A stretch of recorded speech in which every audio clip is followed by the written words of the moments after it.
আজকের একটি অত্যন্ত গুরুত্বপূর্ণ বিষয় আপনাদের কাছে বলবো। আমরা মৃত ব্যক্তিদের কবরস্থানে যেয়ে তাদের জিয়ারতের উদ্দেশ্যে যাই। তো অনেক সময় কবরস্থানে যেয়ে প্রথম কবর জিয়ারতের শুরুতে কোন দোয়া পড়তে হয় সেই বিষয়ে আপনাদেরকে জানাবো। রসুল্লাহ সাল্লাহ আলী আসাল্লামের হাদিস রয়েছে, কবরস্থানে যেয়ে সর্বপ্রথম সবচাইতে ছোট্ট একটি দোয়া আপনি পড়বেন, আসসালামু আলাইকুম দারা কওমিন মুমিনিনা ওয়া ইন্না ইনশাআল্লাহু বিকুম লাহিকুন। অর্থাৎ কবরস্থানের সকল মুমিনদেরকে উদ্দেশ্য করে বলা হচ্ছে, হে মুমিনদের কবরবাসীরা, হে মুমিনদের বস্তিবাসীরা, তোমাদের উপর শান্তি বর্ষিত হোক, আমরাও ইনশাল্লাহ তোমাদের সাথে মিলিত হব।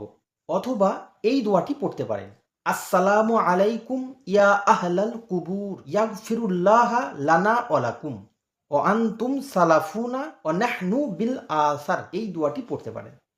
এর অর্থ, হে কবরবাসীরা, তোমাদের প্রতি শান্তি বর্ষিত হোক, আল্লাহ আমাদেরকে এবং তোমাদেরকে মার্জনা করুক, ক্ষমা করে দিক।